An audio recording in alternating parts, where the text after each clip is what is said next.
15 ਸਾਲ ਤੋਂ ਜਿਹੜਾ ਨਸ਼ਾ ਪੰਜਾਬ ਦੇ ਵਿੱਚ ਆ ਚੁੱਕਾ ਹੈ ਜੀ,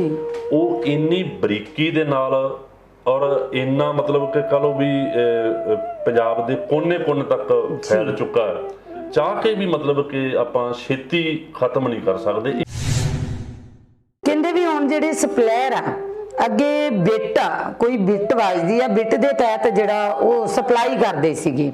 ਆਪਣੇ ਕਸਟਮਰ ਨੂੰ, ਕਹਿੰਦੇ ਵੀ ਹੁਣ ਉਹ ਸਰੰਜ ਭਰ ਕੇ ਦੇਣ ਲੱਗ ਗਏ। ਜਿੰਨੇ ਵੀ ਨੌਜਵਾਨ ਆਉਂਦੇ ਜਦੋਂ ਇਹ ਟੈਸਟ ਹੁੰਦੇ ਨੇ ਤਾਂ HCV ਪੋਜ਼ਿਟਿਵ HIV ਪੋਜ਼ਿਟਿਵ ਵੱਡੀ ਪੱਧਰ ਤੇ ਮਤਲਬ ਕਿ ਮਿਲ ਰਹੇ ਨੇ। ਇਹ ਦੇਖੋ ਮੇਰੇ ਖੁਦ ਦੇ ਹਸਬੈਂਡ ਜੀ ਜਿਹੜਾ ਤਰੀਕਾ ਹੁਣ ਮੈਂ ਤੁਹਾਨੂੰ ਦੱਸਣ ਜਾ ਰਹੀ ਹਾਂ, ਉਹਨਾਂ ਦੀ ਮੌਤ ਵੀ ਇਸੇ ਤਰੀਕੇ ਨਾਲ ਹੋਈ ਜੈਸੇ ਮੈਨੂੰ ਨਹੀਂ ਲੱਗਦਾ ਵੀ ਕੋਈ ਪਿੰਡ ਇਹੋ ਜਿਹਾ ਹੋਊਗਾ ਜਿੱਥੇ ਜਿਹਦੀ ਅਸੀਂ ਉਦਾਹਰਨ ਦੇ ਸਕਦੇ ਹੋਗੇ ਸਮਾਜ 'ਚ ਵੀ ਇਹ ਪਿੰਡ ਨਸ਼ਾ ਹੈ, ਨੌਜਵਾਨ ਨਸ਼ੇ ਦੀ ਓਵਰਡੋਜ਼ ਨਾਲ ਨਹੀਂ ਮਰਿਆ ਜੀ। ਪਿੰਡਾਂ ਦੇ ਉਹ ਨੌਜਵਾਨ ਮੁੱਕੇ ਜਿਹੜੀ ਅਸੀਂ ਕਹਿੰਦੇ ਨੇ ਡਰਗ ਓਵਰਡੋਜ਼, ਡਰਗ ਛੱਡਣ ਨਾਲ ਮੌਤ ਨਹੀਂ ਹੁੰਦੀ, ਓਵਰਡੋਜ਼ ਨਾਲ ਹੁੰਦੀ ਹੈ। ਜਿਹੜਾ ਨੌਜਵਾਨ ਨਸ਼ਾ ਕਰ ਰਿਹਾ ਉਹ ਜੇ ਚਾਹੇ ਵੀ ਨਸ਼ੇ ਨੂੰ ਮੈਂ ਖਤਮ ਕਰਨਾ ਤਾਂ ਮੈਂ ਕੀ ਕਰ ਸਕਦਾ, ਤਾਂ ਜਿਹੜਾ ਸਭ ਤੋਂ ਵਧੀਆ ਤੇ ਸਭ ਤੋਂ ਸੌਖਾ ਕੰਮ ਆ ਉਹ ਇਹ ਆ ਵੀ ਤੁਸੀਂ ਆਪਣੇ ਆਪ ਨੂੰ ਨਸ਼ੇ ਤੋਂ ਬਚਾ ਲਓ, ਤਾਂ ਤੁਸੀਂ ਪੰਜਾਬ ਦਾ ਇੱਕ ਨੌਜਵਾਨ ਬਚਾ ਲਿਆ। ਦੇਖੋ ਸਰਕਾਰਾਂ ਤਾਂ ਜ਼ਿੰਮੇਵਾਰ ਹੈ ਹੀ, ਕਿਉਂਕਿ ਜਿਹੜੀਆਂ ਪੰਜਾਬ ਨੂੰ ਚਲਾ ਰਹੇ ਨੇ ਪੰਜਾਬ ਦੇ ਪ੍ਰਸ਼ਾਸਕ ਨੇ, ਨੈਚੁਰਲੀ ਉਹਨਾਂ ਨੂੰ ਇਹ ਵੀ ਪਤਾ ਵੀ ਇਹ ਕਿੱਥੋਂ ਦੀ ਸਪਲਾਈ ਹੋ ਰਿਹਾ, ਕਿੱਥੋਂ ਦੀ ਆ ਰਿਹਾ, ਕਿਵੇਂ ਆ ਰਿਹਾ, ਕਿ ਇਹਦੇ ਵਿੱਚ ਮਾਂ-ਬਾਪ ਵੀ ਉਨੇ ਹੀ ਭਾਗੀਦਾਰ ਆ। ਆਏ ਅੱਜ ਤੱਕ ਲਗਭਗ 1400-1500 ਦੇ ਕਰੀਬ ਨੌਜਵਾਨ ਜਿਹੜੇ ਸਾਡੇ ਕੋਲੋਂ ਇਹ ਇਲਾਜ ਲੈ ਚੁੱਕੇ ਆ ਜੀ, ਜਿਨ੍ਹਾਂ ਦੀ ਅਸੀਂ ਕਾਉਂਸਲਿੰਗ ਕਰ ਚੁੱਕੇ ਆ, ਜਿਨ੍ਹਾਂ ਨੂੰ ਅਸੀਂ ਸਮਝਾ ਚੁੱਕੇ ਆ, ਔਰ ਉਹਨਾਂ ਵਿੱਚੋਂ 80% ਦੇ ਕਰੀਬ ਜਿਹੜੇ ਨੌਜਵਾਨ ਨੇ ਉਹ ਨਸ਼ਾ ਛੱਡ ਚੁੱਕੇ ਨੇ।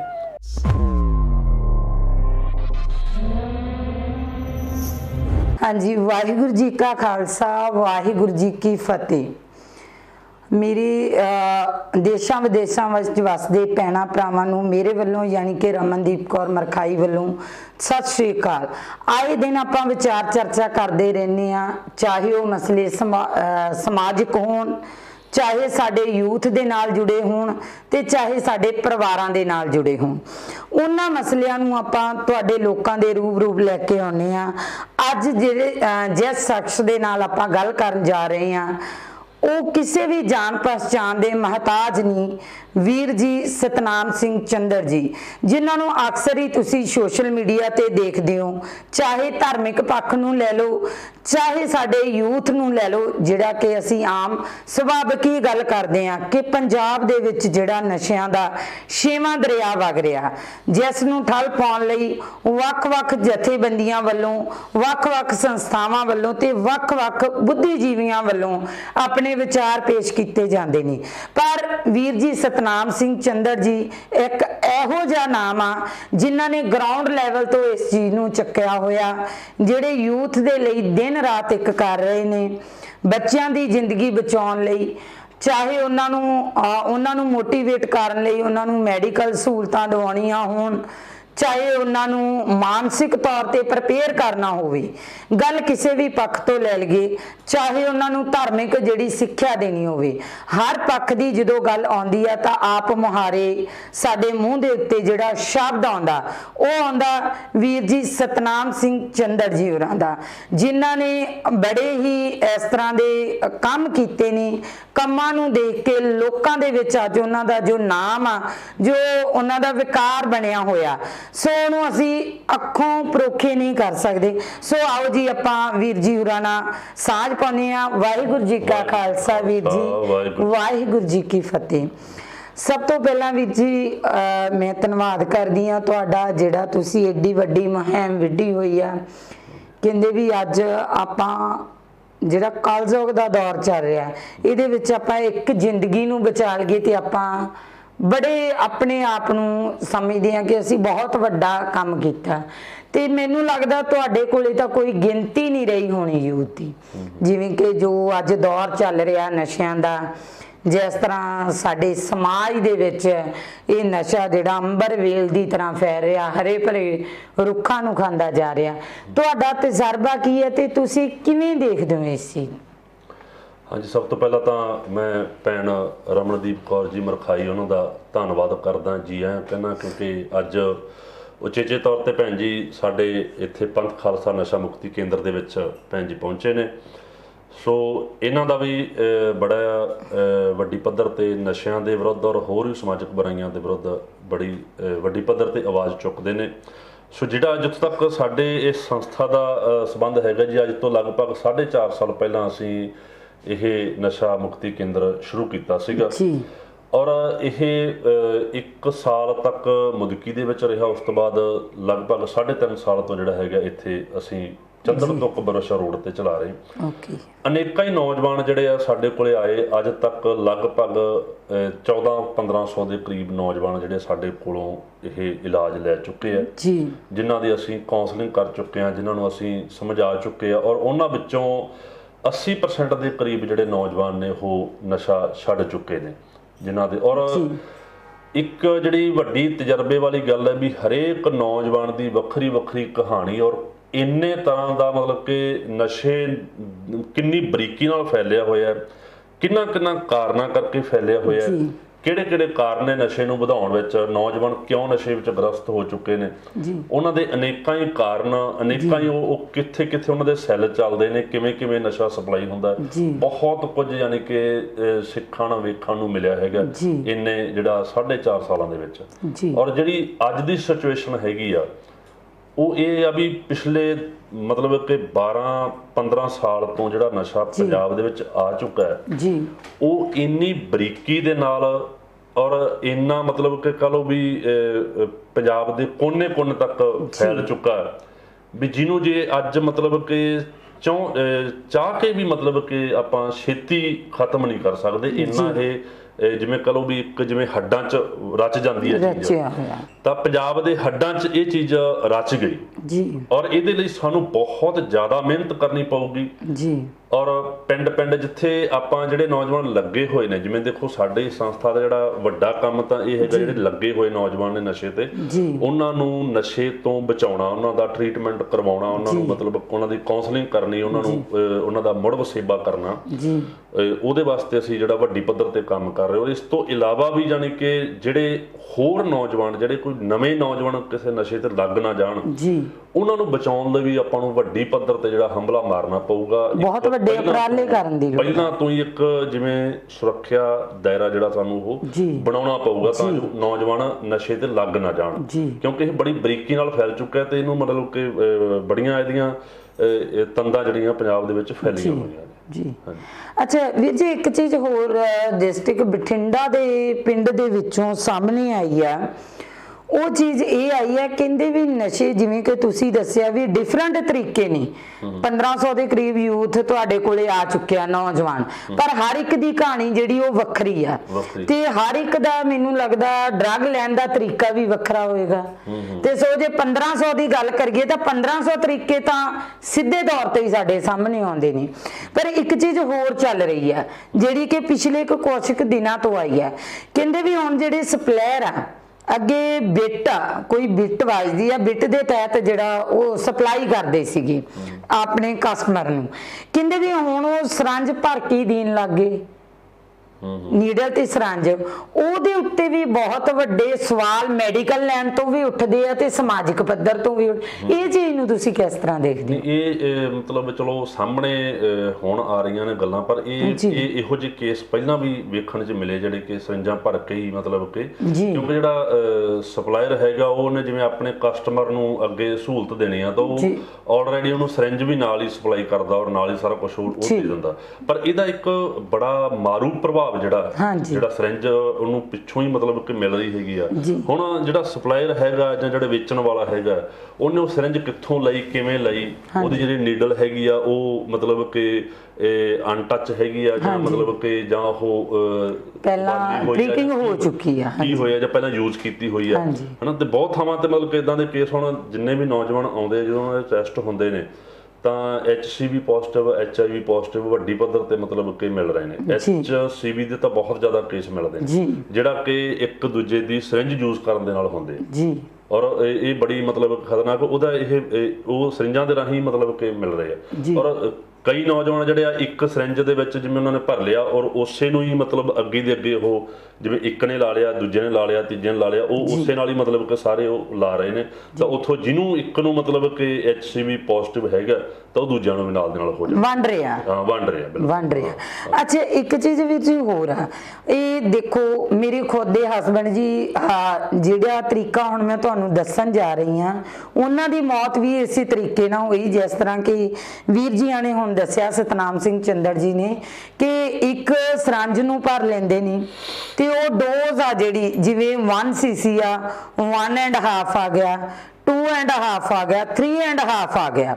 ਸੋ ਉਹਦੇ ਉੱਪਰ ਹੀ ਜਿਹੜਾ ਸਰੰਜ ਦੇ ਉੱਪਰ ਹੀ ਉਹ ਰਿਟਰਨ ਦੇ ਵਿੱਚ ਹੁੰਦਾ। ਤੇ ਮੇਰੇ ਹਸਬੈਂਡ ਨੇ ਮਗਰੋਂ ਪਤਾ ਲੱਗਦਾ, ਕਿਉਂਕਿ ਉਸ ਟਾਈਮ ਤੇ ਤਾਂ ਦੁਨੀਆ ਉਜੜ ਗਈ ਸੀ, ਹੈ ਨਾ।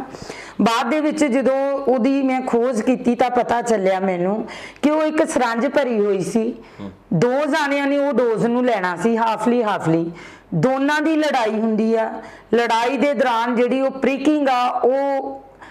ਜ਼ਿਆਦਾ ਹੋ ਜਾਂਦੀ ਆ ਤੇ ਉਹ ਹਾਰਟ ਨੂੰ ਬਲਾਸਟ ਕਰਤਾ ਜੀ, ਮੇਨ ਰੀਜ਼ਨ ਜਿਹੜਾ ਮੇਰੇ ਹਸਬੈਂਡ ਦੀ ਡੈਥ ਆ ਸੀ। ਉਸ ਤੋਂ ਬਾਅਦ ਅਨੇਕਾਂ ਕੇਸ ਆਏ ਸਾਡੇ ਸਾਹਮਣੇ। ਪੱਲੇ ਮੇਗੇ ਨੂੰ ਲੈ ਲਿਓ, ਡਿਸਟ੍ਰਿਕਟ ਫਿਰੋਜ਼ਪੁਰ ਦੇ ਵਿੱਚ ਦੌਲੇ ਵਾਲਾ ਪਿੰਡ ਨੂੰ ਲੈ ਲਓ ਤੁਸੀਂ, ਫਿਰ ਪਿੰਡ ਆ ਜਾਂਦਾ ਬੱਗੀ ਪਤਨੀ ਨੂੰ ਲੈ ਲਓ। ਇਹਨਾਂ ਪਿੰਡਾਂ ਦੇ ਉਹ ਨੌਜਵਾਨ ਮੁੱਕੇ ਜਿਹੜੀ ਅਸੀਂ ਕਹਿੰਦੇ ਨੇ ਡਰਗ ਓਵਰਡੋਜ਼, ਡਰਗ ਛੱਡਣ ਨਾਲ ਮੌਤ ਨਹੀਂ ਹੁੰਦੀ, ਓਵਰਡੋਜ਼ ਨਾਲ ਹੁੰਦੀ ਹੈ। ਸੋ ਇਹ ਵਾਕਿਆ ਹੀ ਇੱਕ ਤਰੀਕਾ ਬੜਾ ਖਤਰਨਾਕ ਆ। ਤੇ ਇਹ ਤੋਂ ਯੂਥ ਨੂੰ ਬਚਣਾ ਕਿਵੇਂ ਚਾਹੀਦਾ ਹੈ? ਤੁਸੀਂ ਇਹ ਦੇਖੋ ਜੀ, ਜਿਹੜੇ ਜਿਵੇਂ ਤੁਸੀਂ ਗੱਲ ਕੀਤੀ ਵੀ ਓਵਰਡੋਜ਼ ਨਾਲ ਹੀ ਮੌਤ ਹੁੰਦੀ ਆ, ਅੱਜ ਤੱਕ ਜਾਣੀ ਕਿ ਜੇ ਨਸ਼ੇ ਦੇ ਕਰਕੇ 1000 ਨੌਜਵਾਨ ਦੀ ਡੈਥ ਹੋ ਜਾਣਾ ਤਾਂ ਕੋਈ 1-2 ਕੇਸ ਹੋਣਗੇ ਜਿਹੜੇ ਕਿ ਨਸ਼ੇ ਦੀ ਤੋੜ ਨਾਲ ਜਿਨ੍ਹਾਂ ਦੀ ਮੌਤ ਹੋਈ ਜੀ। ਜ਼ਿਆਦਾਤਰ ਓਵਰਡੋਜ਼ ਨਾਲ ਹੀ ਹੁੰਦੇ ਆ ਜੀ। ਔਰ ਉਹਨਾਂ ਵਿੱਚ ਜਿਹੜਾ ਚਿੱਟੇ ਦੇ ਕਰਕੇ ਜੇ ਓਵਰਡੋਜ਼ ਨਾਲ ਮੌਤ ਹੋਈ ਹੈ ਨਾ ਤਾਂ ਉਹਦੇ ਵਿੱਚ ਸਿਰਿੰਜ ਰਾਹੀਂ ਜਿਹੜਾ ਇੰਜੈਕਟ ਕਰਦੇ ਆ ਉਹਨਾਂ ਦੀ ਗਿਣਤੀ ਮਤਲਬ ਕਿ 80 ਤੋਂ 90 ਪੰਨੀ ਨਾਲੋਂ, ਹਾਂ ਪੰਨੀ ਨਾਲੋਂ ਸਿਰਿੰਜ ਜ਼ਿਆਦਾ, ਪੰਨੀ ਨਾਲੋਂ ਜਿਹੜਾ ਸਿਰਿੰਜ ਦੇ ਨਾਲ ਜਿਹੜੀ ਮੌਤ ਹੁੰਦੀ। ਕਿਉਂਕਿ ਜਿੰਨੇ ਵੀ ਅੱਜ ਤੱਕ ਮੈਂ ਓਵਰਡੋਜ਼ ਦੇ ਕੇਸ ਸੁਣੇ ਆ, ਜਿੱਥੇ ਵੀ ਕਿਤੇ ਦੇਖੀਦਾ ਵੀ ਉੱਥੇ ਓਵਰਡੋਜ਼ ਆ, ਉਹ ਜ਼ਿਆਦਾਤਰ ਸਿਰਿੰਜ ਨਾਲ ਹੀ ਹੁੰਦੇ ਹੈਗੇ ਜੀ। ਕਿਉਂਕਿ ਉਹਦੇ ਵਿੱਚ ਇਹਨਾਂ ਨੂੰ ਕੋਈ ਲਿਮਿਟ ਤਾਂ ਪਤਾ ਨਹੀਂ ਹੁੰਦੀ ਵੀ ਕਿੱਦਾਂ ਕਿੰਨੀ ਲਾਉਣੀ ਆ, ਕਿੱਦਾਂ ਲਾਉਣੀ ਆ। ਬਹੁਤ ਜ਼ਿਆਦਾ ਉਹਦੇ ਵਿੱਚ ਜਿਹੜਾ ਹੈਗਾ ਉਹ ਕਈ ਵਾਰੀ ਉਹਦੀ ਕੁਆਲਿਟੀ ਕਿੱਦਾਂ ਦੀ ਆਈ ਆ, ਕਿਉਂਕਿ ਇਹ ਕਿਹੜਾ ਕਿਸੇ ਅਥਾਰਟੀ ਨਾਲ ਬਣਾਇਆ ਕਿੱਦਾਂ, ਮਤਲਬ ਉਹ ਬਣਾਉਣ ਵਾਲੇ ਨੇ ਉਹਦੇ ਵਿੱਚ ਕੀ ਮਿਲਾਤਾ, ਕੀ ਅੱਗ ਸਵਾਹ ਦੇ ਵਿੱਚ ਪਾਤੀ, ਤਾਂ ਉਹ ਜਦੋਂ ਨੌਜਵਾਨ ਉਹਨੂੰ ਲਾਊਗਾ ਉਹਦੇ ਨਾਲ ਓਵਰਡੋਜ਼ ਆਟੋਮੈਟਿਕ ਮਤਲਬ ਹੁੰਦਾ। ਤੇ ਬਹੁਤ ਨੌਜਵਾਨ ਘਰਾਂ ਦੇ ਘਰ ਮਤਲਬ ਕਿ ਇਸ ਚੀਜ਼ ਨੇ ਉਜਾੜੇ। ਮਾਲਵਾ ਖੇਤਰ ਤੇ ਇਹਦਾ ਪ੍ਰਭਾਵ ਬਹੁਤ ਜ਼ਿਆਦਾ ਜੀ। ਮਤਲਬ ਕਿ ਤੁਸੀਂ ਜਿਵੇਂ ਕੁਝ ਗਿਣਤੀ ਦੇ ਪਿੰਡਾਂ ਦੇ ਨਾਮ ਲਏ ਆ, ਮੇਰੇ ਖਿਆਲ 'ਚ ਜਿਸ ਤੱਕ ਮੈਨੂੰ ਅੰਦਾਜ਼ਾ ਹੈਗਾ ਵੀ ਜੇ ਇਕੱਲੇ ਮਾਲਵੇ ਦੀ ਆਪਾਂ ਗੱਲ ਕਰੀਏ ਨਾ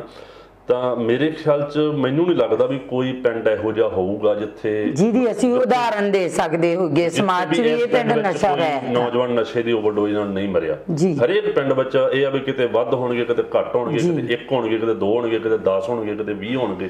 ਹੈਨਾ। ਪਰ ਕਿਤੇ ਨਾ ਕਿਤੇ ਪਿੰਡ ਦੇ ਵਿੱਚ ਉਹ ਓਵਰਡੋਜ਼ ਜ਼ਰੂਰ ਹੋਈ ਹੁੰਦੀ ਆ। ਕਈ ਵਾਰੀ ਇਹ ਵੀ ਹੁੰਦਾ ਵੀ ਓਵਰਡੋਜ਼ ਨਾਲ ਬੱਚਿਆਂ ਦੀ, ਨੌਜਵਾਨਾਂ ਦੀ ਮੌਤ ਹੋਈ ਹੁੰਦੀ, ਪਰ ਮਾਂ-ਬਾਪ ਵੀ ਕਈ ਵਾਰੀ ਉਸ ਚੀਜ਼ ਨੂੰ ਲੁਕੋ ਲੈਂਦੇ ਆ ਕਿਉਂਕਿ ਉਹ ਆਪਣੀ ਬੇਇੱਜ਼ਤੀ ਸਮਝਦੇ ਆ ਵੀ ਜੇ ਮੇਰੇ ਬੱਚੇ ਦੀ ਮੌਤ ਓਵਰਡੋਜ਼ ਨਾਲ ਹੋਈ ਆ ਤਾਂ ਉਹ ਉਹਦੇ ਵਿੱਚ ਆਪਣੀ ਇਨਸਲਟ ਮੰਨਦੇ ਹੋਏ ਉਹਨੂੰ ਲੁਕੋ ਲੈਂਦੇ ਆ। ਇਦਾਂ ਦੇ ਵੀ ਕਾਰਨ ਆ ਜਾਂਦੇ। ਅੱਛਾ ਵੀਰ ਜੀ, ਦੇਖੋ ਸਰਕਾਰਾਂ ਤਾਂ ਜ਼ਿੰਮੇਵਾਰ ਹੈ ਹੀ, ਕਿਉਂਕਿ ਜਿਹੜੀਆਂ ਪੰਜਾਬ ਨੂੰ ਚਲਾ ਰਹੇ ਨੇ, ਪੰਜਾਬ ਦੇ ਪ੍ਰਸ਼ਾਸਕ ਨੇ, ਨੈਚੁਰਲੀ ਉਹਨਾਂ ਨੂੰ ਇਹ ਵੀ ਪਤਾ ਵੀ ਇਹ ਕਿੱਥੋਂ ਦੀ ਸਪਲਾਈ ਹੋ ਰਿਹਾ, ਕਿੱਥੋਂ ਦੀ ਆ ਰਿਹਾ, ਕਿਵੇਂ ਆ ਰਿਹਾ। ਕਿ ਇਹਦੇ ਵਿੱਚ ਮਾਂ-ਬਾਪ ਵੀ ਉਨੇ ਹੀ ਭਾਗੀਦਾਰ ਆ ਕਿ ਦੇਖੋ ਜਿਸ ਤਰ੍ਹਾਂ ਅੱਜ ਇੰਟਰਨੈਟ ਦਾ ਦੌਰ ਆ ਗਿਆ, ਭਾਈਚਾਰਕ ਸਾਂਝਾਂ ਟੁੱਟ ਗਈਆਂ, ਬਜ਼ੁਰਗਾਂ ਦਾ ਆਪਣੇ ਬੱਚਿਆਂ ਦਾ ਬਜ਼ੁਰਗਾਂ ਦੇ ਨਾਲ ਪਿਆਰ ਨਹੀਂ ਰਹਿ ਗਿਆ। ਅੱਗੇ ਸਾਡੇ ਬਾਬੇ ਦਾਦਿਆਂ ਕੋਲੇ ਮੰਜੀਆਂ ਡਾਉਣੀਆਂ, ਪਿੰਡਾਂ ਦੀਆਂ ਸੱਥਾਂ ਦੀਆਂ ਰੌਣਕਾਂ ਨੇ। ਕਿ ਇਹ ਵੀ ਮੇਨ ਮੇਜਰ ਰੀਜ਼ਨ ਤਾਂ ਨਹੀਂ ਰਹਿ ਗਿਆ ਵੀ ਅਸੀਂ ਯੂਥ ਨੂੰ ਉਹਨਾਂ ਰਿਸ਼ਤਿਆਂ ਵੱਲੋਂ ਮੋੜ ਲਿਆ ਤੇ ਯੂਥ ਇੱਧਰ ਨੂੰ ਆ ਗਿਆ, ਬੇਰੁਜ਼ਗਾਰੀ ਵੀ ਵੱਧ ਗਈ, ਬੜੇ ਇਸ ਤਰ੍ਹਾਂ ਦੇ ਜਿਹੜੇ ਇੱਕ ਲਿਵਿੰਗ ਰਿਲੇਸ਼ਨਸ਼ਿਪ ਵਿੱਚ ਆ ਗਿਆ, ਬੜੀਆਂ ਇਸ ਤਰ੍ਹਾਂ ਦੀਆਂ ਚੀਜ਼ਾਂ ਸਾਹਮਣੇ ਆ ਰਹੀਆਂ। ਦੇਖੋ ਜੀ, ਦੇਖੋ ਕਾਰਨ ਨਸ਼ੇ ਤੇ ਲੱਗਣ ਦੇ ਅਨੇਕਾਂ ਹੀ ਕਾਰਨ ਨੇ। ਹਾਂਜੀ। ਪਰ ਜੇ ਆਪਾਂ ਉਹਦੇ ਵਿੱਚੋਂ ਇਹ ਮੰਨੀਏ ਮਤਲਬ ਕਿ ਵੀ ਸਭ ਤੋਂ ਵੱਡਾ ਕਾਰਨ ਕਿਹੜਾ, ਜਾਂ ਆਪਾਂ ਜੋ ਇੱਕ ਦੋ ਕਾਰਨ ਆਪਾਂ ਦੇਖਣੇ ਹੁਣ ਵੀ ਆਹ ਜਿਹੜੇ ਆ ਵੱਡੇ ਕਾਰਨ ਜੀ, ਤਾਂ ਉਹਦੇ ਵਿੱਚ ਜਿਹੜਾ ਤੁਸੀਂ ਦੱਸਿਆ ਹੈਗਾ ਵੀ ਮੇਰੇ ਜਿਹੜੀ ਸੋਚ ਮੁਤਾਬਕ ਜਾਂ ਜਿੰਨਾ ਕੁ ਮੈਂ ਦੇਖਿਆ ਹੈਗਾ ਜੀ, ਵੀ ਸਭ ਤੋਂ ਵੱਡਾ ਕਾਰਨ ਹੀ ਇਹ ਹੈ ਜਿਹੜਾ ਇੱਕ ਜਨਰੇਸ਼ਨ ਗੈਪ ਪੈ ਗਿਆ, ਜਿਹੜਾ ਮਤਲਬ ਕਿ ਇੱਕ ਮਾਂ-ਬਾਪ ਨੇ, ਮਾਪਿਆਂ ਨੇ ਆਪਣੇ ਬੱਚਿਆਂ ਦੇ ਨਾਲ ਡਿਸਕਸ਼ਨ ਨਹੀਂ ਕੀਤੀ ਹੈਗੀ ਜੀ। ਕਿਉਂਕਿ ਦੇਖੋ ਜਦੋਂ ਤੁਹਾਡਾ ਬੱਚਾ ਹੈਗਾ ਤੁਸੀਂ ਉਹਨੂੰ ਆਪਣੇ ਸੰਸਕਾਰ, ਆਪਣੀ ਸੋਚ, ਆਪਣੀ ਵਿਚਾਰਧਾਰਾ, ਆਪਣਾ ਮਤਲਬ ਕਿ ਜੋ ਵੀ ਸੱਭਿਆਚਾਰ ਉਹਨੂੰ ਨਹੀਂ ਦਿਓਗੇ ਤਾਂ ਉਹ ਬੱਚਾ ਜਿਹਦੇ ਵੀ ਟੱਚ ਵਿੱਚ ਆਊਗਾ, ਜਿਨ੍ਹਾਂ ਲੋਕਾਂ ਦੇ ਨਾਲ ਉਹ ਵਿਚਰੂਗਾ, ਉਹਨਾਂ ਦਾ ਸੱਭਿਆਚਾਰ, ਉਹਨਾਂ ਦਾ ਰਹਿਣ ਸਹਿਣ, ਉਹਨਾਂ ਦੀਆਂ ਆਦਤਾਂ, ਉਹਨਾਂ ਦੀ ਸੋਚ, ਉਹਨਾਂ ਦੇ ਵਿਚਾਰ ਉਹ ਮਤਲਬ ਕਿ ਗ੍ਰਹਿਣ ਕਰੂਗਾ। ਤੇ ਇਹ ਬਹੁਤ ਵੱਡਾ ਮਤਲਬ ਕਿ ਕਾਰਨ ਹੈਗਾ ਜਿਹੜਾ ਅਸੀਂ ਆਪਣੇ ਬੱਚਿਆਂ ਤੋਂ ਅਲੱਗ ਹੋ ਗਏ। ਅਸੀਂ ਉਹਨਾਂ ਦੀ ਨਿਗਰਾਨੀ ਨਹੀਂ ਕੀਤੀ, ਅਸੀਂ ਉਹਨਾਂ ਨੂੰ ਸਕੂਲ ਕਾਲਜ ਭੇਜਤਾ, ਅਸੀਂ ਦੇਖਿਆ ਨਹੀਂ ਬੱਚਾ ਸਕੂਲ ਜਾ ਰਿਹਾ ਕਿ ਨਹੀਂ ਜਾ ਰਿਹਾ, ਕਾਲਜ ਜਾ ਰਿਹਾ ਕਿ ਨਹੀਂ ਜਾ ਰਿਹਾ, ਕਿਸੇ ਆਈਲੈਟਸ ਸੈਂਟਰ ਦੇ ਵਿੱਚ ਉਹ ਜਾ ਰਿਹਾ ਕਿ ਨਹੀਂ ਜਾ ਰਿਹਾ, ਕਿੱਥੇ ਜਾ ਰਿਹਾ, ਕਿਸ ਤਰ੍ਹਾਂ ਦੇ ਲੋਕਾਂ ਨਾਲ ਰਹਿ ਰਿਹਾ, ਕਿੱਦਾਂ ਦੀ ਸੰਗਤ ਕਰ ਰਿਹਾ। ਅਸੀਂ ਸਿਰਫ ਜੇ ਬੱਚੇ ਨੇ ਪੈਸੇ ਮੰਗੇ, ਡੈਡੀ ਮੈਨੂੰ ਇੰਨੇ ਪੈਸੇ ਚਾਹੀਦੇ, ਉਹਨੂੰ ਚੁੱਕ ਕੇ ਪੈਸੇ ਫੜਾਤੇ, ਇਹ ਨਹੀਂ ਪੁੱਛਿਆ ਬੇਟਾ ਤੂੰ ਪੈਸੇ ਕਰਨੇ ਕੀ ਨੇ, ਕਿੱਥੇ ਵਰਤਣੇ ਆ, ਕੀ ਕਰਨਾ, ਕੀ ਖਾਣਾ, ਕੀ ਪੀਣਾ। ਮਤਲਬ ਕਿ ਜਿਹੜਾ ਇਹ ਕੁਝ ਮਾਪਿਆਂ ਦਾ ਵੀ ਇਹਦੇ ਵਿੱਚ ਬੜਾ ਵੱਡਾ ਕਸੂਰ ਆਪਾਂ ਕਹਿ ਸਕਦੇ ਹਾਂ, ਜਿਨ੍ਹਾਂ ਨੇ ਬਿਨਾਂ ਸੋਚੇ ਵਿਚਾਰੇ ਬੱਚਿਆਂ ਨੂੰ ਸਿਰਫ ਜਿਹੜਾ ਉਹਨਾਂ ਨੇ ਸਿਰਫ ਆਪਣੇ ਕੰਮ ਧੰਦੇ ਵੱਲੇ, ਆਪਣੀ ਕਮਾਈ ਵੱਲੇ ਧਿਆਨ ਰੱਖਿਆ ਤੇ ਜਾਂ ਆਪਣੇ ਉਹ ਵੀ ਐਸ਼ੋ ਆਰਾਮ ਵਿੱਚ ਪੈ ਰਹੇ, ਤੇ ਬੱਚੇ ਜਿਹੜੇ ਆ ਉਹ ਜਿੱਦਾਂ ਦੀ ਉਹਨਾਂ ਨੂੰ ਸੰਗਤ ਮਿਲੀ ਅੱਗੇ ਜੋ ਵੀ ਆ, ਕਿਉਂਕਿ ਘਰੋਂ ਮਾਂ-ਬਾਪ ਦਾ ਪਿਆਰ ਨਹੀਂ ਮਿਲਿਆ, ਸੋਸਾਇਟੀ ਦਾ ਜਿਹੜਾ ਅਸਰ ਆ ਉਹਨਾਂ ਬੱਚਿਆਂ ਤੇ, ਮਾਂ-ਬਾਪ ਤੋਂ ਸੰਸਕਾਰ ਨਹੀਂ ਮਿਲੇ, ਮਾਂ-ਬਾਪ ਤੋਂ ਪਿਆਰ ਨਹੀਂ ਮਿਲਿਆ, ਤਾਂ ਸੋਸਾਇਟੀ 'ਚ ਜਿੱਥੇ ਉਹਨਾਂ ਨੂੰ ਪਿਆਰ ਮਿਲਦਾ ਜਾਂ ਜਿੱਥੋਂ ਉਹਨਾਂ ਨੂੰ ਕੋਈ ਸੰਗਤ ਮਿਲਦੀ ਹੈ ਉੱਥੇ ਉਹ ਗਏ, ਉਹੋ ਜਿਹੇ ਲੋਕਾਂ ਦੀ ਸੋਚ ਉਹਨਾਂ ਨੇ ਅਪਣਾ ਲਈ। ਉਹ ਵੀ ਇੱਕ ਬੜਾ ਵੱਡਾ ਕਾਰਨ ਜਿਹਦੇ ਇੱਕ ਮਤਲਬ ਕਿ ਦੂਜਾ ਵੱਡਾ ਕਾਰਨ ਜਿਹੜਾ ਹੈਗਾ ਮੈਂ ਉਹ ਇਹ ਮੰਨਦਾ ਹੈਗਾ ਵੀ ਜਿਹੜਾ ਸੱਭਿਆਚਾਰ ਦੇ ਨਾਂ ਤੇ ਗੰਦ ਪਿਆ ਜਿਹਦੇ ਵਿੱਚ ਅਸ਼ਲੀਲਤਾ ਬਹੁਤ ਵੱਡੀ ਹੈ, ਗਾਣਿਆਂ ਨੇ, ਗੀਤਾਂ ਨੇ ਮਤਲਬ ਕਿ ਬਹੁਤ ਸਾਡੇ ਨੌਜਵਾਨਾਂ ਦੀ ਜਖਣਾ ਪੱਟੀ, ਜਿਨ੍ਹਾਂ ਭਾਵੇਂ ਉਹ ਸ਼ਰਾਬ ਤੇ ਲੱਗੇ ਚਾਹੇ ਕਿਸੇ ਵੀ ਨਸ਼ੇ ਤੇ ਲੱਗੇ, ਤਾਂ ਜਿਹੜੀ ਉਹ ਆਸ਼ਕੀ ਸਾਡੇ ਨੌਜਵਾਨਾਂ ਵਿੱਚ ਵੜ ਗਈ ਤੇ ਉਹਨਾਂ ਨੇ ਮਤਲਬ ਕਿ ਵੱਡੀ ਪੱਧਰ ਤੇ ਜਿਹੜਾ ਇਸ ਚੀਜ਼ ਨੂੰ ਕੀਤਾ, ਮਤਲਬ ਉਹ ਚੀਜ਼ ਦਾ ਵੀ ਬੜਾ ਅਸਰ ਵੇਖਣ ਨੂੰ ਮਿਲ ਰਿਹਾ ਹੈ। ਹਰ ਮਤਲਬ ਕਿ ਮੈਂ ਇਉਂ ਕਹਾਂ ਵੀ ਜੇ 3 ਨੌਜਵਾਨ ਨੇ ਤੇ 3 ਵਿੱਚੋਂ ਇੱਕ ਜਿਹੜਾ ਨੌਜਵਾਨ ਉਹ ਇਸ ਚੀਜ਼ ਦਾ ਜ਼ਰੂਰ ਸ਼ਿਕਾਰ ਹੋਇਆ, ਹਰ ਤੀਜਾ ਬੰਦਾ ਇਸ ਚੀਜ਼ ਦਾ ਇਸ ਚੀਜ਼ ਦਾ ਸ਼ਿਕਾਰ ਹੋਇਆ, ਜਿਹੜਾ ਕਿ ਉਹ ਜੋ ਵੀ ਉਹਨਾਂ ਨੇ ਗੀਤਾਂ ਤੋਂ ਸੁਣਿਆ, ਮੰਨ ਲਓ ਵੀ ਗੁੰਡਾਗਰਦੀ ਜਾਂ ਗੈਂਗਸਟਰ ਬਣਦੇ, ਮਤਲਬ ਕਿ ਹਨਾ ਚੱਕ ਲੋ ਰੱਖ ਲੋ ਵਾਲਾ ਜੋ ਗੀਤਾਂ 'ਚ ਚੱਲਦਾ ਹਨਾ, ਜਾਂ ਮਤਲਬ ਕਿ ਨਸ਼ਾ ਕਰਕੇ ਬੱਕਰੇ ਬੁਲਾਉਣ ਦੀ ਗੱਲ ਮਤਲਬ ਕੀਤੀ ਜਾਂਦੀ ਹੈ, ਸਾਰਾ ਉਹ ਫੀਲਿੰਗਾਂ ਕਿਤੇ ਨਾ ਕਿਤੇ ਨੌਜਵਾਨ ਲੈ ਲਿਆ। ਫਿਰ ਜਾਂ ਮਤਲਬ ਕਿ ਇਦਾਂ ਦੇ ਨਸ਼ੇ, ਮਤਲਬ ਜੇ ਕਿਸੇ ਦਾ ਦਿਲ ਟੁੱਟ ਗਿਆ, ਮਤਲਬ ਹੁਣ ਜੀ ਇਦਾਂ ਹੋ ਗਿਆ ਜੀ, ਮਤਲਬ ਡਿਪਰੈਸ਼ਨ 'ਚ ਆ ਗਿਆ ਵੀ ਹੁਣ ਨਸ਼ੇ ਦਾ ਸਹਾਰਾ ਹੈਗਾ, ਵੀ ਅਸੀਂ ਨਸ਼ੇ ਦਾ ਸਹਾਰਾ ਲੈ ਲਿਆ। ਯਾਨੀ ਕਿ ਇਹ ਇਦਾਂ ਦੇ ਇਹ ਇੱਕ ਦੂਜੇ ਨੰਬਰ ਤੇ ਵੱਡਾ ਕਾਰਨ ਜੀ। ਹਾਂਜੀ, ਅੱਛਾ ਵੀਰ ਜੀ, ਜਿਸ ਤਰ੍ਹਾਂ ਮੈਂ ਪਹਿਲਾਂ ਵੀ ਦੱਸਿਆ ਕਿ ਵੀਰ ਜੀ ਬਹੁਤ ਵਧੀਆ ਜਿਹੜੇ ਕਥਾਵਾਚਕ ਵੀ ਨੇ, ਧਰਮ ਦੇ ਨਾਲ ਵੀ ਇਹਨਾਂ ਦਾ ਬਹੁਤ ਗੂੜਾ ਰਿਸ਼ਤਾ ਹੈ, ਹਮੇਸ਼ਾ ਹੀ ਗੁਰਮੁਖੀ ਸਿਧਾਂਤਾਂ ਤੇ ਗੱਲਾਂ ਕਰਦੇ ਨੇ। ਸੋ ਵੀਰ ਜੀ, ਕਿਤੇ ਨਾ ਕਿਤੇ ਆਪਾਂ ਨੂੰ ਇਹ ਵੀ ਲੱਗਦਾ ਕਿ ਸਾਡੇ ਧਰਮ ਦੇ ਵਿੱਚ ਜਿਹੜੀ ਪ੍ਰਚਾਰ ਦੀ ਵੀ ਬਹੁਤ ਵੱਡੀ ਘਾਟ ਆ, ਕਿਉਂਕਿ ਸਾਡੇ ਜਿਹੜੇ ਪ੍ਰਚਾਰਕ ਨੇ, ਜ਼ਿਆਦਾਤਰ ਪ੍ਰਚਾਰਕ ਆ ਜਿਹੜੇ ਉਹ ਦੇਖੋ ਦੇਖੀ ਦੇ ਆ, ਬਹੁਤ ਸਾਰੇ ਇਸ ਤਰ੍ਹਾਂ ਦੇ ਆ ਜਿਹੜੇ ਤੁਹਾਡੇ ਵਾਂਗੂ ਗਰਾਊਂਡ ਲੈਵਲ ਤੇ ਜੁੜੇ ਆ, ਮਾਫ ਕਰਨਾ, ਕਿਉਂਕਿ ਕਈ ਪ੍ਰਚਾਰਕ ਇਦਾਂ ਦੇ ਵੀ ਆ ਜਿਨ੍ਹਾਂ ਦੇ ਕਮਾਈ ਦੇ ਸੋਰਸ ਨੇ। ਸੋ ਕਿਤੇ ਨਾ ਕਿਤੇ ਸਾਨੂੰ ਇਹ ਚੀਜ਼ ਨਹੀਂ ਲੱਗਦੀ ਕਿ ਜਿਹੜੀ ਗੁਰਮੁਖੀ ਲਿੰਪੀ ਆ ਸਾਡੀ, ਜਿਹੜੀ ਸਾਡੀ ਗੁਰਮੁਖੀ ਪੈਂਤੀ ਆ, ਜਿਹੜੀ ਇਹਨੂੰ ਸਾਡੇ ਪਿੰਡਾਂ ਦੇ ਵਿੱਚ, ਜਿਹੜੇ ਗੁਰਦੁਆਰਿਆਂ ਦੇ ਵਿੱਚ ਇਹਨਾਂ ਦੀਆਂ ਕਲਾਸਿਸ ਹੋਣੀਆਂ ਚਾਹੀਦੀਆਂ, ਦਸਤਾਰਬੰਦੀ ਦੀਆਂ ਹੋਣੀਆਂ ਚਾਹੀਦੀਆਂ, ਗੌਰਮੈਂਟ ਵਿਦਿਆਲੇ ਦੇ ਮੁਕਾਬਲੇ ਹੋਣੇ ਚਾਹੀਦੇ, ਇਹ ਚੀਜ਼ਾਂ ਦੀ ਵੀ ਕਿਤੇ ਨਾ ਕਿਤੇ ਕਮੀ ਹੈ ਸਾਡੇ 'ਚ। ਇਹ ਚੀਜ਼ ਨੂੰ ਮੰਨਦੇ ਹੋ ਤੁਸੀਂ? ਬਿਲਕੁਲ ਜੀ, ਬਿਲਕੁਲ, ਬੜੀ ਵੱਡੀ ਕਮੀ ਹੈ ਜੀ ਇਹ ਕਮੀ। ਮਤਲਬ ਜੇ ਆਪਾਂ ਕਹੀਏ ਵੀ ਕਿਤੇ ਹੈ ਹੀ ਨਹੀਂ, ਮਤਲਬ ਇਹ ਚੀਜ਼ ਆਪਾਂ ਜੋ ਸੋਚਦੇ ਹਾਂ ਜਾਂ ਆਪਾਂ ਗੱਲ ਕਰਦੇ ਹਾਂ, ਇਹ ਚੀਜ਼ਾਂ ਹੈ ਹੀ ਨਹੀਂ ਸਾਡੇ। ਮਤਲਬ ਜਿਵੇਂ ਗੁਰਦੁਆਰਾ ਸਾਹਿਬ ਇੱਕ ਪ੍ਰਚਾਰ ਦਾ ਕੇਂਦਰ ਸੀਗਾ, ਜੋ ਗੁਰੂ ਸਾਹਿਬ ਨੇ, ਗੁਰੂ ਨਾਨਕ ਸਾਹਿਬ ਜੀ ਦੇ ਵੇਲੇ ਤੋਂ ਧਰਮਸ਼ਾਲਾਵਾਂ ਬਣੀਆਂ, ਤਾਂ ਉਹ ਧਰਮਸ਼ਾਲਾ ਕੀ ਸੀ ਵੀ ਜਿੱਥੋਂ ਧਰਮ ਸਿੱਖਿਆ ਜਾਂਦਾ ਸੀਗਾ, ਧਰਮ ਸਿਖਾਇਆ ਜਾਂਦਾ ਸੀਗਾ, ਠੀਕ ਹੈ। ਉਹ ਚੀਜ਼ ਗੁਰਦੁਆਰਿਆਂ ਦੇ ਵਿੱਚ ਰਹੀ ਨਹੀਂ। ਔਰ ਅਸੀਂ ਮਤਲਬ ਕਿ ਜਾਂ ਸਾਡੀ ਜੋ ਵੀ ਪ੍ਰਚਾਰਕ ਸ਼੍ਰੇਣੀ ਆ, ਜਿੰਨੇ ਵੀ ਮਤਲਬ ਕਿ ਉਹਦੇ ਵਿੱਚ ਚਾਹੇ ਮੇਰੇ ਵਰਗੇ ਪ੍ਰਚਾਰਕ ਲੈ ਲਓ, ਚਾਹੇ ਬਾਬੇ ਲੈ ਲਓ, ਜਾਂ ਜੋ ਵੀ ਜਿਨ੍ਹਾਂ ਨੇ ਵੀ ਕੋਈ ਰਾਗੀ ਢਾਡੀ ਗ੍ਰੰਥੀ ਜੋ ਵੀ, ਜਾਂ ਗੁਰੂ ਘਰਾਂ ਦੇ ਪ੍ਰਬੰਧਕ,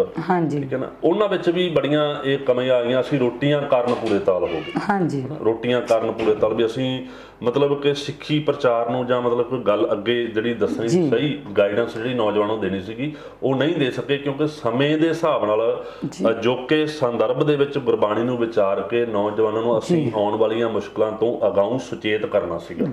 ਜਿਹੜਾ ਕਿ ਅਸੀਂ ਨਹੀਂ ਕਰ ਸਕੇ, ਜਿਹੜਾ ਸਾਡੀ ਕੌਮ ਨਹੀਂ ਕਰ ਸਕੀ। ਚਾਹੇ ਉਹਦੇ ਵਿੱਚ ਆਪਾਂ ਸ਼੍ਰੋਮਣੀ ਕਮੇਟੀ ਨੂੰ ਵੀ ਕਸੂਰਵਾਰ ਮੰਨ ਲਈਏ, ਚਾਹੇ ਉਹਨੂੰ ਆਪਾਂ ਆਪਣੇ ਲੋਕਲ ਲੈਵਲ ਸੋ ਮੇਰਾ ਮੇਨ ਪੁਆਇੰਟ ਹੀ ਇਹ ਸੀ, ਤੁਸੀਂ ਉਸੇ ਤੇ ਹੀ ਆ ਗਏ ਹੋ। ਪਿੰਡਾਂ ਦੀਆਂ ਕਮੇਟੀਆਂ, ਸ਼੍ਰੋਮਣੀ ਕਮੇਟੀ, ਗੁਰੂ ਘਰਾਂ ਦੇ ਮਤਲਬ ਕਿ ਜੋ ਵੀ ਪ੍ਰਬੰਧਕ ਨੇ, ਗ੍ਰੰਥੀ ਨੇ, ਸਾਰਿਆਂ ਦੀ ਗੱਲ ਨਹੀਂ ਕਰਦਾ, ਚਲੋ ਵਿੱਚ ਪੰਜੇ ਉਂਗਲਾਂ ਬਰਾਬਰ ਵੀ ਨਹੀਂ ਆ, ਚੰਗੇ ਵੀ ਹੈਗੇ ਨੇ, ਠੀਕ ਹੈ। ਸੋ ਸਾਰੇ ਕਿਤੇ ਨਾ ਕਿਤੇ ਕਮੀਆਂ ਰਹਿ ਗਈਆਂ, ਅਸੀਂ ਰੋਟੀਆਂ ਕਰਨ ਪੂਰੇ ਤਾਲ ਰਹਿ ਗਏ, ਜਾਂ ਆਪਣੀਆਂ ਚੌਧਰਾਂ ਕਰਕੇ ਜਾਂ ਰਾਜਨੀਤੀ ਕਰਕੇ ਅਸੀਂ ਲੋਕ ਜਿਹੜਾ ਅਸਲ ਜਿਹੜਾ ਸਾਡਾ ਟਾਰਗੇਟ ਸੀਗਾ ਉਹਨੂੰ ਭੁੱਲ ਗਏ ਜੀ। ਹਾਂਜੀ, ਕਿਉਂਕਿ ਦੇਖੋ ਇੱਕ ਸਰਵੇ ਹੋਇਆ, ਮੈਂ ਆਡੀਅנס ਨੂੰ, ਜਨਤਾ ਨੂੰ ਦੱਸਣਾ ਚਾਹੁੰਦੀ ਹਾਂ ਕਿ ਇੱਕ ਸਰਵੇ ਹੋਇਆ, ਸਰਵੇ ਦੇ ਅੰਡਰ ਇੱਕ ਚੀਜ਼ ਸਾਡੇ ਸਾਹਮਣੇ ਆਈ ਆ ਕਿ ਸ਼੍ਰੋਮਣੀ ਕਮੇਟੀ ਵੱਲੋਂ ਇਸ ਤਰ੍ਹਾਂ ਦੀਆਂ ਕੋਈ ਵੀ ਵਿਦਿਅਕ ਸੰਸਥਾਵਾਂ ਨਹੀਂ ਬਣਾਈਆਂ ਗਈਆਂ ਜਿੱਥੇ ਜਿਹੜੇ ਸਾਡੇ ਬੱਚੇ ਐਜੂਕੇਸ਼ਨ ਲੈ ਕੇ ਧਾਰਮਿਕ ਸਿੱਖਿਆ ਦੇ ਨਾਲ ਜੁੜਦੀ।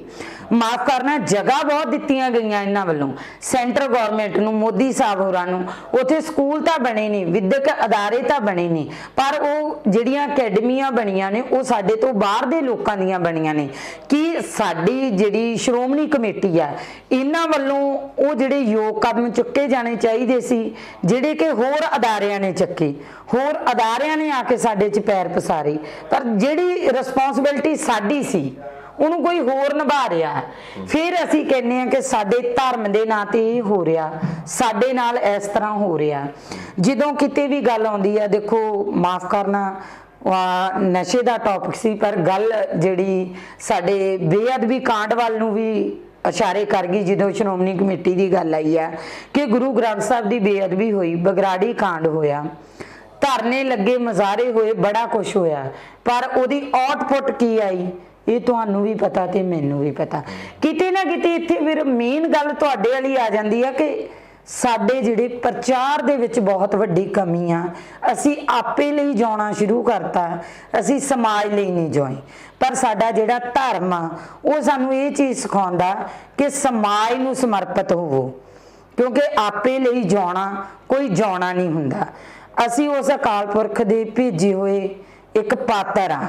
ਨਾਵਲਕਾਰ, ਰਚਨਕਾਰ ਉਹ ਖੁਦ ਆ, ਤੇ ਜਿਸ ਦਿਨ ਅਸੀਂ ਆਪਦਾ ਰੋਲ ਅਦਾ ਕਰਤਾ, ਜ਼ਿੰਦਗੀ ਆ ਜਿਹੜੀ ਸਾਡੀ, ਜਿਹੜਾ ਸਾਡਾ ਸੰਸਾਰ ਆ, ਸੰਸਾਰ ਦੇ ਉੱਤੇ ਅਸੀਂ ਇੱਕ ਰੋਲ ਅਦਾ ਕਰਨ ਆਏ ਆ, ਇੱਕ ਸਾਡਾ ਪਲੇਟਫਾਰਮ ਆ, ਤੇ ਜਿਸ ਦਿਨ ਸਾਡਾ ਰੋਲ ਅਦਾ ਹੋ ਗਿਆ ਅਸੀਂ ਇਸ ਦੁਨੀਆ ਤੋਂ ਰੁਖਸਤ ਹੋਣਾ, ਕੂਚ ਕਰਕੇ ਜਾਣਾ। ਪਰ ਜੇ ਸਾਡੀ ਸੋਚ ਚੰਗੀ ਆ, ਸਾਡੀ ਸੋਚ ਦੇ ਵਿੱਚ ਕੋਈ ਖੋਟ ਨਹੀਂ, ਤਾਂ ਮੈਨੂੰ ਲੱਗਦਾ ਜਾਣ ਤੋਂ ਬਾਅਦ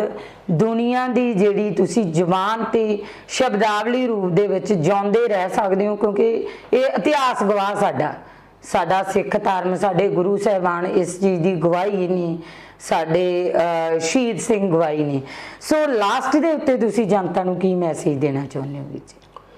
ਦੇਖੋ ਜੀ, ਮੈਂ ਤਾਂ ਇਹੀ ਗੱਲ ਕਹੂੰਗਾ ਕਿ ਅੱਜ ਜਿਹੜਾ ਨਸ਼ਾ ਇੰਨੀ ਬਰੀਕੀ ਨਾਲ ਫੈਲ ਚੁੱਕਾ ਜੀ, ਠੀਕ ਆ, ਆਪਾਂ ਨੂੰ ਆਸ ਬਹੁਤ ਸੀ, ਹਾਲੇ ਵੀ ਹੈ ਵੀ ਜਿਹੜੀ ਨਵੀਂ ਸਰਕਾਰ ਆਈ ਆ ਇਹ ਬਹੁਤ ਕੁਝ ਕਰੂਗੀ, ਕਿਉਂਕਿ ਹਾਲੇ ਆਪਾਂ ਦੇਖ ਰਹੇ ਹਾਂ, ਕਿਉਂਕਿ ਹਾਲੇ ਤੱਕ ਕੋਈ ਆਪਾਂ ਨੂੰ ਖਾਸ ਆਊਟਪੁੱਟ ਨਹੀਂ ਮਿਲਿਆ ਵੀ ਨਸ਼ੇ ਦੇ ਪੱਖ ਤੋਂ ਕੋਈ ਹਾਲੇ ਬਹੁਤਾ ਖਾਸ ਰਿਜ਼ਲਟ ਨਹੀਂ ਆਪਾਂ ਨੂੰ ਕੁਝ ਵੀ ਮਿਲਿਆ। ਹਾਂ, ਇਹ ਕਹਿ ਸਕਦੇ ਵੀ ਜਿਹੜੇ ਕੋਈ ਵੱਡੇ ਸ਼ਰੇਆਮ ਅੱਡੇ ਚੱਲਦੇ ਸੀਗੇ ਉਹ ਥੋੜੇ ਬਹੁਤੇ ਬੰਦ ਹੋਏ ਹਨਾ, ਪਰ ਕੋਈ ਵੱਡਾ ਖਾਸ ਰਿਜ਼ਲਟ ਨਹੀਂ ਹਾਲੇ ਤੱਕ, ਮਗਰਮੱਛ ਨਹੀਂ ਕੋਈ ਵੱਡਾ ਫੜਿਆ, ਉਹ ਚੀਜ਼ ਹਾਲੇ ਹੋਈ ਨਹੀਂਗੀ। ਪਰ ਮੈਂ ਇਹ ਕਹੂੰਗਾ ਵੀ ਦੇਖੋ, ਜਿੱਥੋਂ ਤੱਕ ਆਪਣਾ ਸਾਰਿਆਂ ਦਾ ਜਿਹੜਾ ਫਰਜ਼ ਬਣਦਾ, ਸਰਕਾਰ ਨੂੰ ਵੀ ਇਹ ਆਪਾਂ ਚੈਲੰਜ ਕਰ ਸਕਦੇ ਹਾਂ ਵੀ ਭਾਈ ਜੇ ਤੁਹਾਡੇ ਕੋਲੋਂ ਇਹ ਨਸ਼ਾ ਖਤਮ ਨਾ ਹੋਇਆ ਤਾਂ ਜਿਸ ਤਰੀਕੇ ਨਾਲ ਪੰਜਾਬ ਦੇ ਲੋਕਾਂ ਨੇ ਤੁਹਾਨੂੰ ਫਰਸ਼ ਤੋਂ ਅਰਸ਼ ਤੇ ਪਹੁੰਚਾਇਆ, ਤਾਂ ਉਸੇ ਤਰੀਕੇ ਨਾਲ ਤੁਹਾਨੂੰ ਉਹ ਅਰਸ਼ ਤੋਂ ਫਿਰ ਫਰਸ਼ ਤੇ ਵੀ, ਕਿਉਂਕਿ ਇਹ ਲੋਕਤੰਤਰੀ ਰਾਜ ਆ, ਤਾਂ ਇਹ ਨਸ਼ਾ ਇੱਕ ਬਹੁਤ ਵੱਡਾ ਮੁੱਦਾ ਹੈਗਾ।